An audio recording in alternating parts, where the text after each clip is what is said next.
Thank you. I want to ask a question about reality.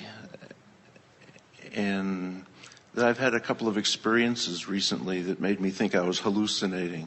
Good. I was buying some scratch tickets, and a couple of times I've gotten $100 winners, and I really enjoy that feeling.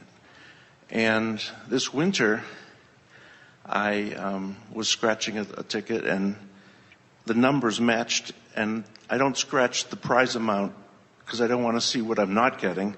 I only scratch it when I've matched a number and I can see what I'm getting. And it was $10,000. And I got this electrical feeling over me, and the feeling, and I said, oh my God! And I sort of didn't focus on the ticket, and then when I looked back, the numbers didn't match, and I said, oh, I hallucinated, I made a mistake. And a couple... Well, if Esther can have the dream she had, she would like to call it hallucination. When you're inside the vortex, in other words, when you get tuned in, you do begin to see things as you want them to be. And if you see things as you want them to be vividly enough, then the universe must deliver them as you want them to be.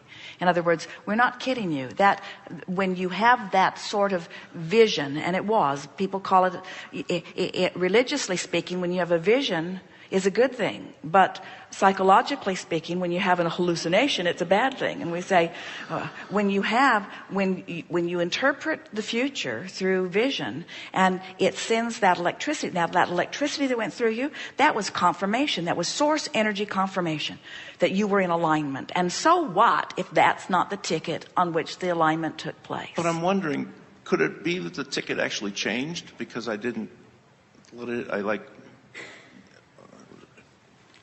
reacted? Well, we will say definitely to you that it was not that you had one and then you were incapable of accepting it, so the numbers changed right before you. Okay. That's not what happened. Okay. What happened was you saw it as you wanted it to be. You saw it as you practiced it to be. You saw it the way the source within you sees it. And when the source within you sees it, and you see what this is a really good example. We've been talking about this vortex that is attracting all cooperative components. So here you are wanting to win, hoping to win, and you're actually not desperate or anything close to it. You're playing a game. It's entertainment for you. Of course you would like to win, and of course those dollars are in your vibrational reality. And so here you were on this playful edge of hopefulness, and so the vortex just took you in, and for a moment you saw it the way you want it to be, the way it is on the inside of your vortex. But once you're in there believing, next time that happens, the numbers won't change back. You see, it's just an opportunity to realize. And the visceral feeling, that's the thing that we want you to take away from this. You had an experience where you felt the physical sensation of sort of being jerked into alignment with who you really are. And it felt like an electrical shock. I remember as a child, I once touched an outlet. I got this electrical shock, and it felt like that. When Esther first allowed us to flow through her, in those early days, she explained, it feels like I've got my toe in a light socket, because she was not up to speed with our energy. But they were summoning it, and she was close enough that she could access us, but she wasn't right on the frequency. And so there was a lot of convulsing. Her feet were kicking around. She was sitting down. She was holding onto the chair for dear life. They have videos which you will never see of this amazing experience, and it was like electrical shock, only because she was not up to speed with it. And even after that, for a while, it felt like swooning. When Abraham would come in, it was incredibly disorienting to Esther because of the mixture of the energy as she was getting up to speed with us, you see. And the longer she blends and the more she allows it, then the more steady this interpretation feels to her. But it's like that in the beginning. And that's not to say that you aren't in the vortex often on other subjects, but it is to say on that subject of dollars coming to you in that way, you're not really in alignment, because it's a game to you, it's chance, and you know too much about the odds. And so your knowledge is preventing you from being up to speed. If you could forget everything you know, if you were someone who just said, yeah, you go down and you just pay how much for the ticket? $2, $5, whatever. Just pay a little bit of money for the ticket, and they give you a ticket, and you just scratch this off, and then they give you a lot of money. How does this game work? Well, you just give them a little, you scratch some things, and then they give you a lot of money. If that were really, are you hearing us back there? Wanter of the car. When you, focuser, pure focuser, the one who focuses so easily and finds that pure place. If you could innocently meaning you haven't introduced any resistance to the equation, when you just purely, meekly, ringing any bells, want something, it comes. But when you are so smart, do you know the odds of this? I get stubborn and I want to make it happen, and it never. Well, that making it happen is that trying to control the uncontrollable. Push the river. But it's all right to be determined about being in the vortex. In other words, and there's a little stubbornness in that too. In other words, just Esther said to Jerry, I'm in the vortex and I'm not coming out. I'm in the vortex and I'm not coming out. Don't make me come out. She said, don't make me come out. She's being playful about it. And when she comes out, no one's happy. Everyone wants Esther to stay in the vortex. Everyone who knows her wants her to stay in there.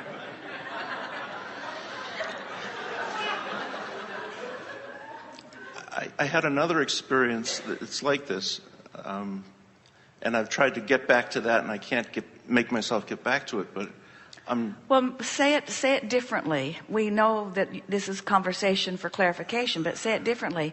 I'm looking forward to getting back to it is much less resistant than I can't get back to it. I can't get back to it. It's just nailing your feet to the floor. I can't get back to it. I want to, but I can't. I want to, but I can't get back to it. And words don't matter, but they are descriptive of how you feel. So if you say I can't get back to it, then that's how you feel. Got to change that feeling. And isn't there a difference in the feeling I can't get back to it, I can't do it, and I want to? Yes. Or I'm looking forward to it, or it's going to be kind of fun when it happens, and I don't exactly know how it's going to come, when it's going to come, where it's going to come from, who's going to help it, but I like the idea of it coming. Feel how much less resistant that is. And when I let go, these things happen. When you let go, it comes. Yeah, I had the sensation of laughing when I was going by a supermarket, and I thought of a scratch tickets in my life. I thought of a scratch ticket, a type of one, and I wasn't going to the supermarket, and I was thinking about it. It started me laughing when I thought about it. So I pulled in, wanted to follow.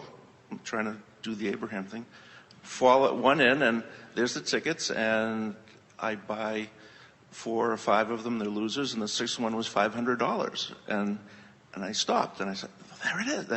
That's what I visualized." So what's that tell you? So laughing was your indication of alignment. Yes. Laughing was your indication of being in the vortex. The idea that was occurring to you in the middle of all of that was an impulse that you were wise enough to follow. Now, you say, because I was laughing is the reason I followed the impulse. And we would say it's really hard to sort all of that out. In other words, you had an impulse. In other words, the laughing is alignment.